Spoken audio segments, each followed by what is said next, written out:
दोस्तों, आप सभी को मेरे YouTube channel DK sir arts Masti में वेरी स्वागत है। आज मैं आप सभी के बीच भारत में राष्ट्रवाद के टॉप ऑब्जेक्टिव क्वेश्चन को लेकर आया हूँ, जिसमें 45 क्वेश्चन है और उस 45 क्वेश्चन को आज हम देखेंगे। ऑब्जेक्टिव क्वेश्चन है, इस क्वेश्चन को आज हम देखेंगे जो बोर्ड मॉडल क्वेश्चन है, बोर्ड में पूछे जाने वाले प्रश्न। आइए तो हम आज देखते हैं। पहला क्वेश्चन से शुरुआत करते हैं। इसमें पहला क्वेश्चन से शुरुआत करते हैं। देखना प्यारे बच्चों, जब हम पहला क्वेश्चन से शुरुआत करते हैं तो इसमें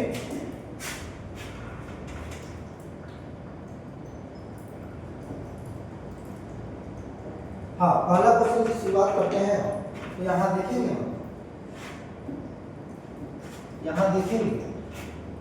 क्वेश्चन ये है कि गांधी जी दांडी यात्रा की शुरुआत करते हैं। गांधी जी दांडी यात्रा की शुरुआत करते हैं। प्यारे बच्चों, अगर हम दांडी यात्रा को देखें तो दांडी यात्रा की शुरुआत 12 मार्च 1930 ईस्वी को। 1930। प्यारे बच्चों, हम बोले कि गांधी जी दांडी यात्रा की शुरुआत 12 मार्च 1930 ईस्वी को किए थे। यह दांडी जो है, दांडी गुजरात में है। गुजरात में। और ये दांडी यात्रा की शुरुआत जो है, वह साबरमती आश्रम से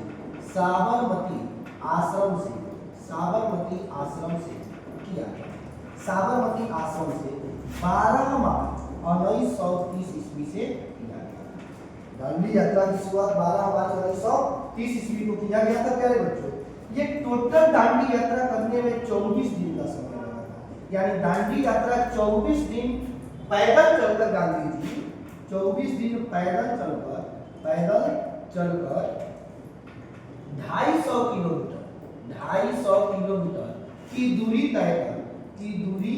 तय कर दांडी में पहुंचे। अब दांडी पहुंचे आपका 5 अप्रैल 1930। हम बताए कि दांडी यात्रा की शुरुआत कब हुई थी?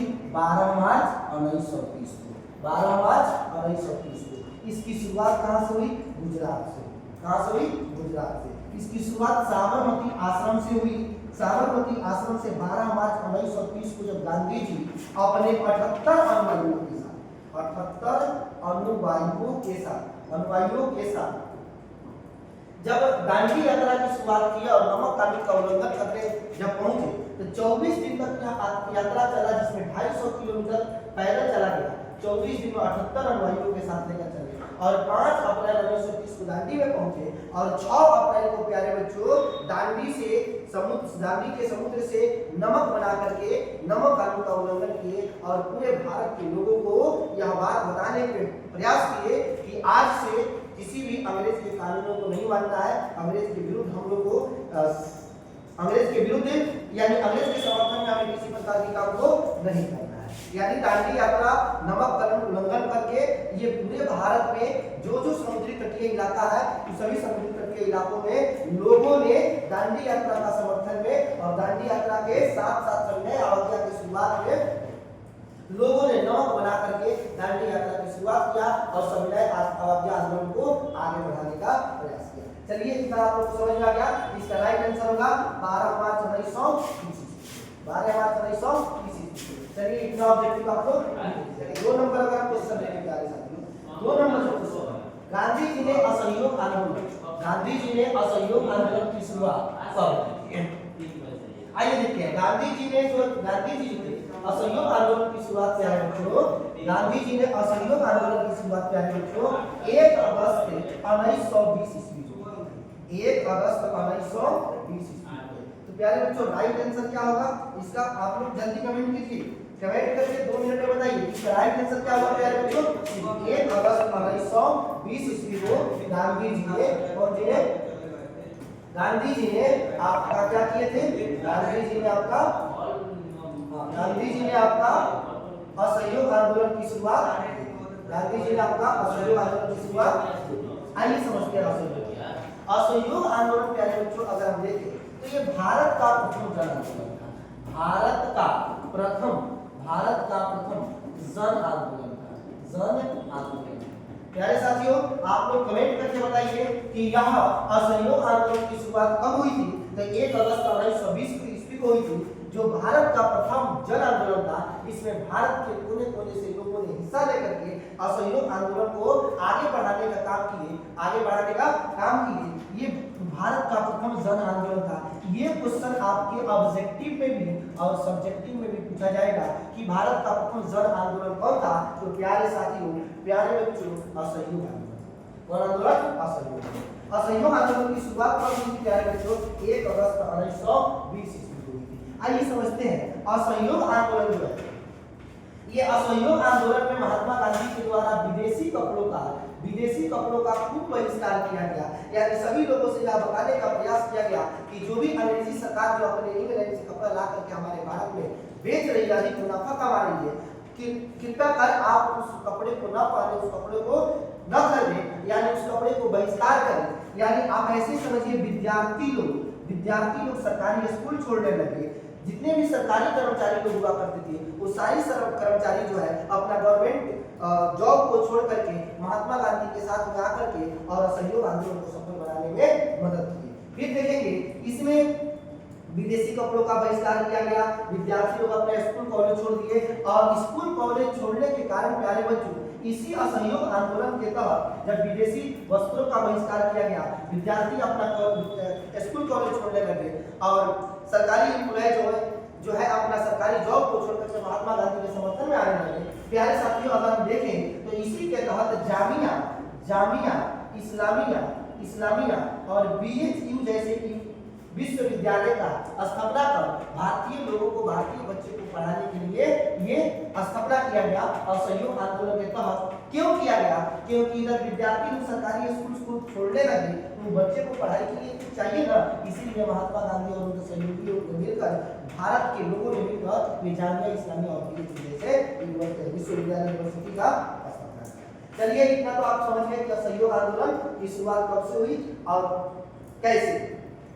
असहयोग आंदोलन की शुरुआत में अगर हम देखें तो बहुत सारा कारण था कि असहयोग आंदोलन शुरुआत हुआ था। ये सब्जेक्टिव में हम बताएंगे आप लोगों के बीच, फिर हम सब्जेक्टिव देकर आएंगे। चलिए दोस्तों, पेमेंट कीजिए, अच्छा लगे तो वीडियो को सब्सक्राइब कीजिए, शेयर कीजिए और बेल आइकन भी दबाइए। आगे हम लोग बढ़ते हैं प्यारे साथियों 3 नंबर अगर हम क्वेश्चन पे करें, कितने नंबर पे?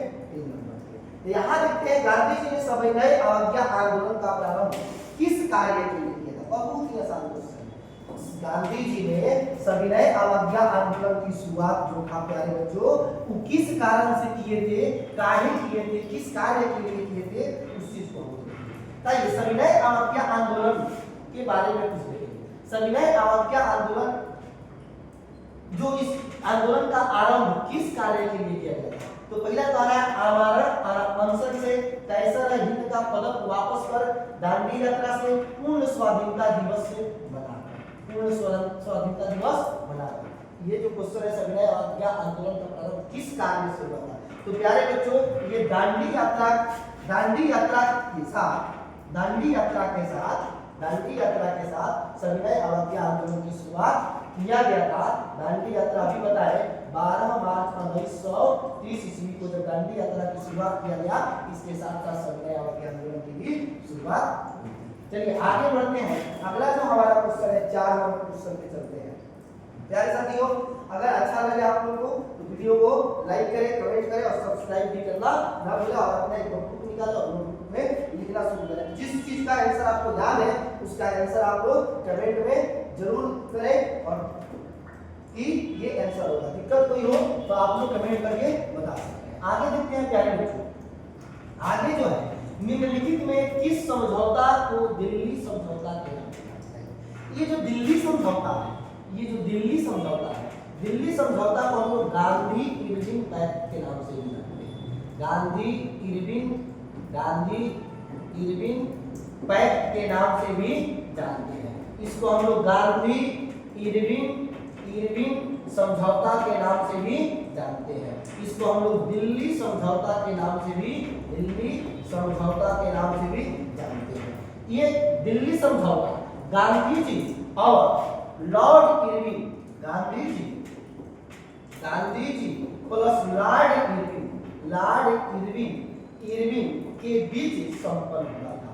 दिल्ली समझौता या गांधी इरविन तय गांधी जी और लॉर्ड इरविन के बीच संपन्न हुआ था प्यारे बच्चों, ये 1931 ईस्वी में 1931 ईस्वी में इन दोनों के बीच ये समझौता जो था संपन्न हुआ था। ये समझौता क्यों करना पड़ा प्यारे बच्चों, इसको समझते हैं। ये जो दिल्ली समझौता है, तो दिल्ली समझौता जब सविनय अवज्ञा आंदोलन की शुरुआत हुई, तो सविनय अवज्ञा आंदोलन के बढ़ते प्रकोप से अंग्रेजों को झुकना पड़ा भारतीयों के सामने, गांधी जी के सामने, और झुक करके उन दोनों ने एक समझौता के लिए राजी हुए और दोनों दिल्ली में बैठ करके समझौता किया। महात्मा गांधी और लॉर्ड इरविन साहब ने समझौता किया और इसी समझौता के तहत, दिल्ली समझौता के तहत ही महात्मा गांधी सविनय अवज्ञा आंदोलन को स्थगित कर दिए और द्वितीय गोलमेज सम्मेलन में भाग लेने के लिए तैयार हो गए। और इस सविनय अवज्ञा आंदोलन को स्थगित कर द्वितीय गोलमेज सम्मेलन में भाग लेने के लिए महात्मा गांधी चले गए। जब महात्मा गांधी द्वितीय गोलमेज सम्मेलन में गए प्यारे बच्चों, वहां पर इनको किसी प्रकार की इज्जत प्रतिष्ठा नहीं मिली, ना ही इनकी बातों को सुना गया, ना ही इनकी बातों को महत्व रखा गया। जैसे बुलाया गया था वैसे ही महात्मा गांधी उधर से उदास होकर के फिर लौट आए और लौटने के बाद फिर से सविनय अवज्ञा आंदोलन दोबारा शुरू किए और 1934 में पूर्ण रूप से सविनय अवज्ञा आंदोलन को बंद कर दिया। 1934 में पूर्ण रूप से सविनय अवज्ञा आंदोलन को चलिए, उम्मीद है कि आप लोगों को समझ में आ रहा होगा, बेहतर समझ में आ रहा होगा। आपने नोटबुक निकालिए और उस पर लिखना भी कीजिए। अगला क्वेश्चन 5 नंबर क्वेश्चन पे चलते हैं। 5 नंबर क्वेश्चन है प्यारे बच्चों, इंडियन नेशनल कांग्रेस का संस्थापक किसे माना जाता है? इंडियन नेशनल कांग्रेस का संस्थापक किसे माना जाता है? इंडियन नेशनल कांग्रेस का संस्थापक किसे माना जाता है? इंडियन नेशनल कांग्रेस का संस्थापक किसे माना जाता है प्यारे बच्चों? तो अगर हम इसमें देखें कि वह इंडियन नेशनल कांग्रेस का संस्थापक जो है एओयू साहब के नेतृत्व में इंडियन नेशनल कांग्रेस का स्थापना किया गया था प्यारे बच्चों 1885 ईस्वी में। 1885 ईस्वी में मुंबई में किया गया था संस्कृत विश्वविद्यालय। आगे इसके बारे में हम बताएंगे। 1885 ईस्वी में मुंबई में किया गया था कौन सी कांग्रेस का। आगे बढ़ते हैं प्यारे साथियों, ये आगे जो है हमारा 6 नंबर जो प्रश्न है, 6 नंबर प्रश्न जो देते हैं कि आर्म्स एक्ट कब पारित हुआ? आर्म्स एक्ट कब पारित हुआ? चलिए जल्दी जल्दी कीजिए आप लोग। आगे अगर हम देखेंगे प्यारे बच्चों, तो ये जो है आपका क्वेश्चन है कि आर्म्स एक्ट कब पारित हुआ? आइए देखते हैं। जब अंग्रेजों ने भारत के लोगों को अत्याचार करना शुरू किया प्यारे बच्चों, तो अंग्रेजों ने भारतीय लोगों पर बहुत तरीका का शोषण करना शुरू किया, जिसमें आर्थिक कारण भी था, सामाजिक कारण भी था और राजनीतिक कारण भी था। तो अगर हम राजनीतिक कारण में देखें प्यारे बच्चों कि अंग्रेज साम्य समाजवाद का या राष्ट्रवाद की उत्पत्ति भारत में क्यों हुई, तो राजनीतिक कारण उसमें था कि 1878 ईस्वी में अंग्रेजों के द्वारा लॉर्ड मिल्टन के शासनकाल में शासनकाल में 1878 ईस्वी में एक बिल पास किया गया, जिस बिल का नाम है क्या बोलते हैं, वर्नाक्यूलर प्रेस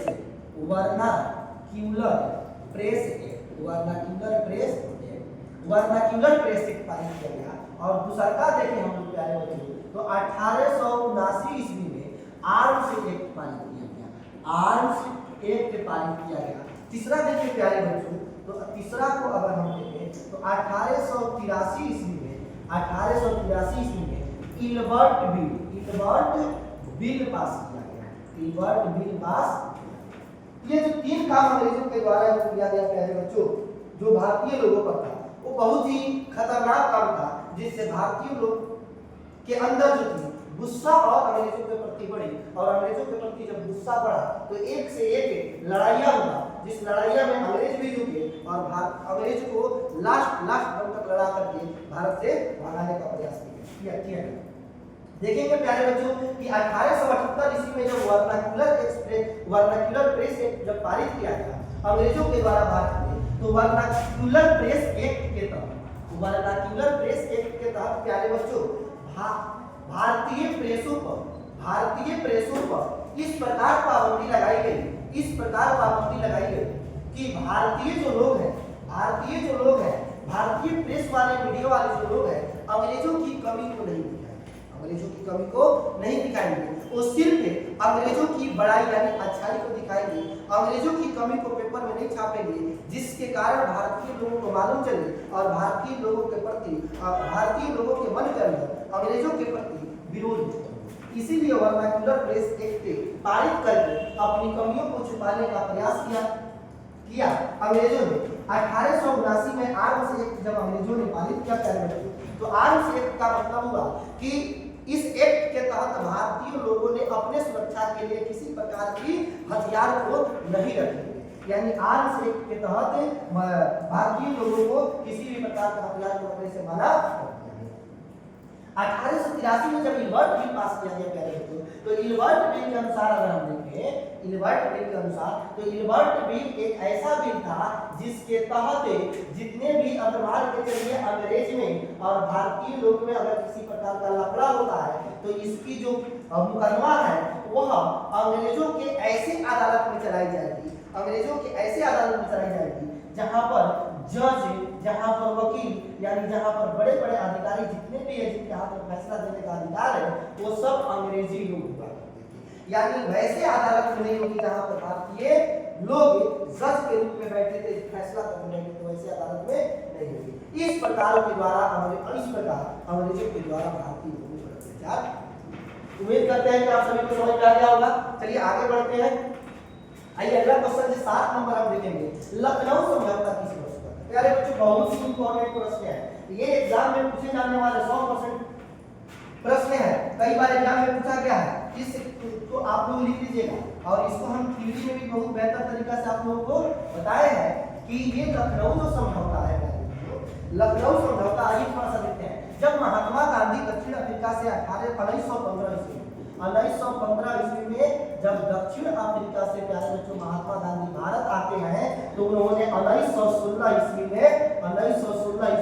में गुजरात में साबरमती आश्रम का स्थापना करते हैं और 1916 में लखनऊ में कांग्रेस अधिवेशन के एक अधिवेशन में शामिल होते हैं, लखनऊ समझौता में शामिल होते हैं।